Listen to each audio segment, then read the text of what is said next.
केस आदरणीय ज्ञानेश्वर मुळे सर, भागवत साहेब, कल्याण तावरे, शिरीजी कनेकर, आदरणीय बापू, संजय शिंदे, यशवंत खैरे, खरवडकर साहेब, मित्रांनो,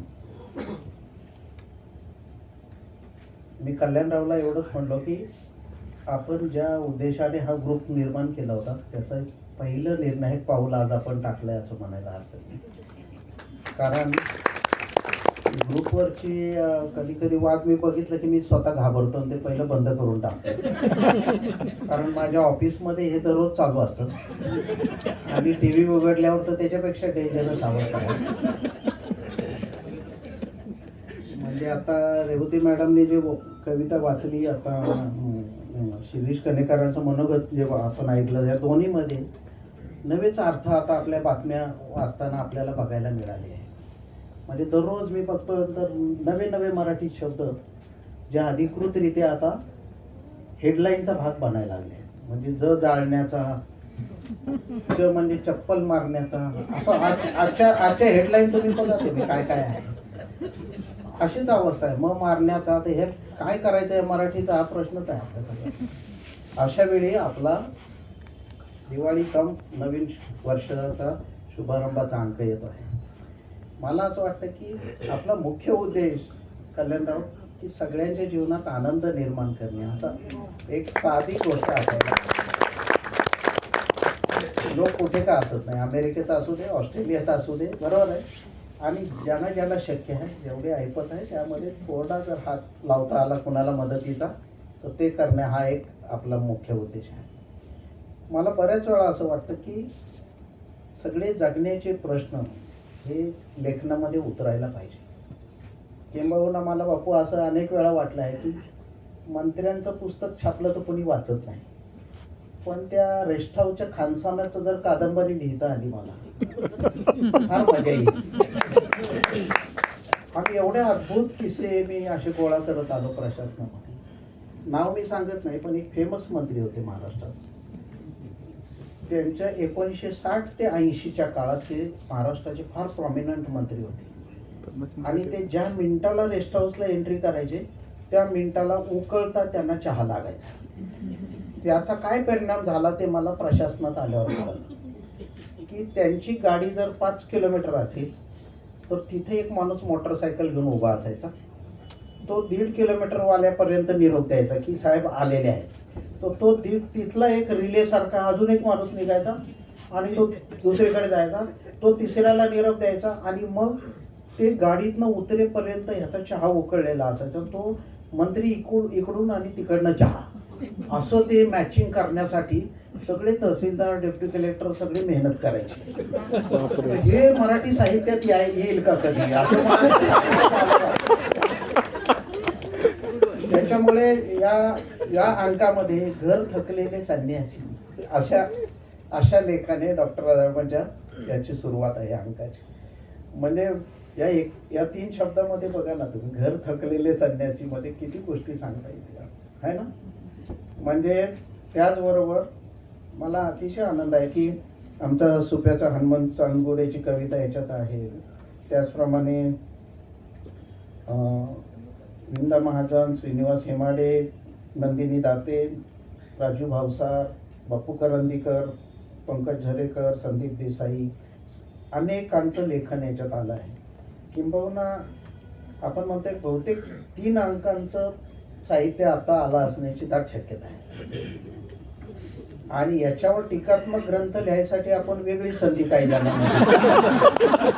की लिहिलेलं कसं चुकीचं आहे त्याचा एक वेगळा अंक आपण. पण लोकशाही अशीच असली पाहिजे. मला मी गंमत म्हणून काही शिकत गेलो. त्यात मी प्रोबेशनमध्ये MA फिलॉसॉफी केलं. त्याच्यात मला प्रॉब्लेम्स ऑफ मिनिंग नावाचा एक पेपर होता. फार गमतीशीर होता. मला ते कळायला नाही सुरुवातीला, पण समजा एखादी महिला दुसऱ्या महिलेला विचारलं तिने की आज पिक्चरला येणार का, आणि तिने असं म्हटलं, तर जे लेटर आहे तर तो फोन ठेवल्यानंतर त्याचं इंटरप्रिटेशन कसं होतं.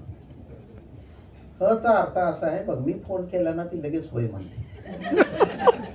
हचा अर्थ आहे तिने 3 सेकंद वेळ लावला, फार आगाव आहे, ठीक आहे आता आज दुसरी कंपनी नाही, घेऊन जाऊ तिला, असा पण त्याचा अर्थ आहे. बरोबर आहे. हचा अर्थ ही पहिल्यापासून आगावच आहे, ही कधी होय म्हणणार नाही लवकर, असा पण आहे. सो एखाद्या लेटरचा ह या शब्दाचा अर्थ ह हा कोणत्या वेळी म्हटला आहे, कुठल्या मूडमध्ये म्हटलं आहे. बरोबर आहे. तर एका शब्दाचे 100 अर्थ निघतात.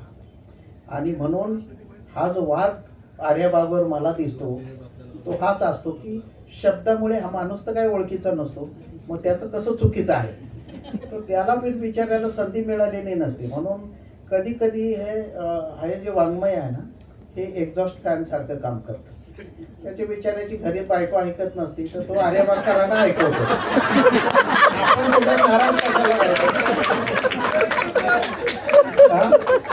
म्हणजे आपण अजिबात नाराज होऊ नये. आता मला आता एवढा अनुभव आलाय की मला फुलं म्हणतात तसं वाटतं कधी कधी की 50 नंतर आयुष्य कळायला लागतं. अरे हा घोडा असा 2.5 घर चालतो, हा उंट तिरका चालतो, हत्ती सरळ चालतो, हे एकदा आयुष्यात कळालं ना की मग परत खेळायला मजा येते, मग ते परत डावरला. बरोबर आहे ना. मी सुद्धा असंच करतो. मंत्र्यांनी सगळं म्हणजे आमच्या रेव्हेन्यूमध्ये तर फार इंटरेस्टिंग शब्द आहे. मंत्र्यांनी फोन करून जर सांगितलं ना की मला सकाळी 8 वाजेच्या आत मंत्रालयात हिमालय इथे पाहिजे, तर आम्ही अजिबात वाद घालत नाही. आम्ही डायरेक्ट येस सर. आणि त्यांना सांगतो सर थोडी अडचण आहे, हिमालय खाली आलाय मंत्रालयापर्यंत, पण हा दरवाजा आपल्याला तोडावा लागेल, कारण तो त्याच्याशिवाय हिमालय आतमध्ये आणता येत नाही. मग ते भानावर येतो माणूस आणि मग म्हणतो राहू दे खालीच. अशी बुद्धी होईपर्यंत त्या माणसाला अजिबात रागराग करता कामा नये, असं माझं स्पष्ट मत आहे.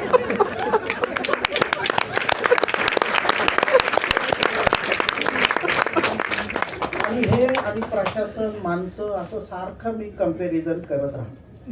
म्हणजे माझ्या देखत बापू सुला कुलकर्णी आपल्याकडे कलेक्टर होते सोलापूरला. मला अद्भुत माणूस होता. म्हणजे मी असा पहिल्यांदाच माणूस बघितला की एक ड्रायव्हर आला आणि MSCBतला ड्रायव्हर काय मागणी घेऊन आला. माझं कारण नसताना SP नी रिव्हॉल्वर जप्त केले आहे, ते मला परत मिळणे बाबा. तर त्यांनी काय केलं, बरं हे SP नी गंमत म्हणून घेतलंय का खेळायला घेतलंय असं विचारलं. तर तो माणूस असं म्हणला, नाही सर आपल्याकडनं एक चुकून घटना घडली आणि त्याच्यामुळे हे माझं रिव्हॉल्वर घेतलंय. बरं म्हणजे एकदम देव असं आश्चर्य की जगात अशी घटना ऐकली. त्याच्याकडे बरं मग असं कशामुळे झालं. काय नाही साहेब आपल्याकडनं चुकून बायकोचं मर्डर. काय बोलते काय ह्याचा अर्थ लावायचा.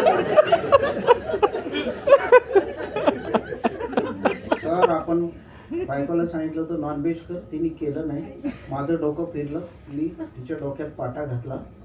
अशी लाईव्ह केस, तिच्या एवढ्या डोक्याच्या ठिकऱ्या झाल्या. तर हे सुला कुलकर्णी कलेक्टर त्याला म्हणतात, बरं मग हे असं एकदाच पाटा उचलून झालं का बऱ्याच वेळा उचलावा. तो माणूस पण एवढा रंगात आला, कलेक्टर विचारतात मला. तो म्हटला साहेब एकाच टोक्यामध्ये 100 ठिकऱ्या पडल्या. बर म्हणजे 14 वर्षाची सोय झाली म्हणायचं. मग आता असं करा, जेलमधून सुटला की डायरेक्ट इकडे यायचं आणि मला अर्ज द्यायचा आणि मी लगेच तुमचं रिव्हॉल्वर परत देणार, आपण या. कशाला आपण डोक्याला एवढा त्रास केला काय मला कळतच नाही. त्यामुळे कधी कधी मला असं वाटतं की प्रश्न सोडवण्याचे 2 मार्ग आहेत, की आहे त्या प्रत्येक शब्दाला उत्तर देत बसणे, नाहीतर 100% सरेंडर होणे आणि तुझं सगळं बरोबर आहे असं म्हणणं. सगळे विद्वान माणसं आपल्या आयुष्याचा वेळ वाचवण्यासाठी या दुसऱ्या मेथडचा वापर करतात. तसं जर आर्यभंकरांनी केलं तर आपला थोडा विसंवाद कमी व्हायला मदत. त्याचबरोबर वाटलं तर असं मी वेगळं ट्रेनिंग घ्यायला तयार आहे. आपल्या ग्रुपमध्ये वैशिष्ट्य एवढं आहे की सांगलीमध्ये असा माणूस आपल्याकडे आहे की जो बिचारा हॉस्पिटलची फी परवडत नाही म्हणून वयोवृद्ध माणसांची सेवा करतो. स्वतःच्या घरात 55 पेशंट आहे त्याच्याकडे. त्याची सुरुवातच मी केली होती. शंतनू अभ्यंकरांसारखा की हा माणूस लिहितो कधी, काय करतो, काय काय काम करतो या काय आयुष्यात कळत नाही. बरोबर आहे ना? अशी माणसं आपल्याकडे आहे. किशोर गोरेंसारखा माणूस आहे जो अमेरिकेत गेले की वेळ काढून आपल्याला न्यायला येतो न्यूयॉर्कला, परत घेऊन जातो, सगळीकडे फिरवतो. म्हणजे असे अद्भुत लोक आहेत. त्यांना पण त्रास आपल्याकडनं कमी होईल असं पण एक रचना आपण करायला पाहिजे. कारण नाहीतर हे चांगले लोक थोड्या दिवसांनी कंटाळून जातील. तसं होता कामा नये. हे बघणं हे सुद्धा आपलं आर्यभक्करांचं कामच आहे. त्याचबरोबर मी जे सांगितलं मुख्य उद्देश हाच आहे की आपल्या सगळ्यांच्या जीवनात आनंद कसा मिळतो. गिरिजासारखी मुलगी सोशल वर्क करते. तिच्या लँड आणि अनेक चांगल्या उपक्रमाशी मी जोडला गेलो आहे. की कोण करणार आजकालच्या काळामध्ये पुणे शहरात राहणारं आणि कुठेतरी धरणग्रस्तांच्या जमिनीच्या प्रश्नाचा अभ्यास असं कोण करत बसेल. बरोबर आहे की नाही? असं करणारी माणसं आपल्याकडे आहेत. आणि त्यामुळे मला असं वाटतं हा ग्रुप हा जो रंगीबेरंगी झाला आहे चांगला, तो सगळ्यांच्या जीवनामध्ये आनंद निर्माण करेल. त्यातलं पहिलं पाऊल म्हणून आज आपण हा अंक तयार केला आहे. येत्या काळामध्ये कदाचित मराठीतला सगळ्यात दर्जेदार अंक बनवणार असं आपलं आर्यभक्करांचं वर्णन निर्माण करावं लागेल. आपली स्वतःची एक वैश्विक कुटुंब जसं म्हटलंय तसं आनंद निर्माण करणारी माणसं असं काहीतरी वर्णन आपण करायला पाहिजे असं मला वाटतं. मी यासाठी मेहनत घेतलेल्या रेवती संत आणि दाते मॅडम आणि त्यांच्या सर्व सहकारी यांचं अभिनंदन करतो.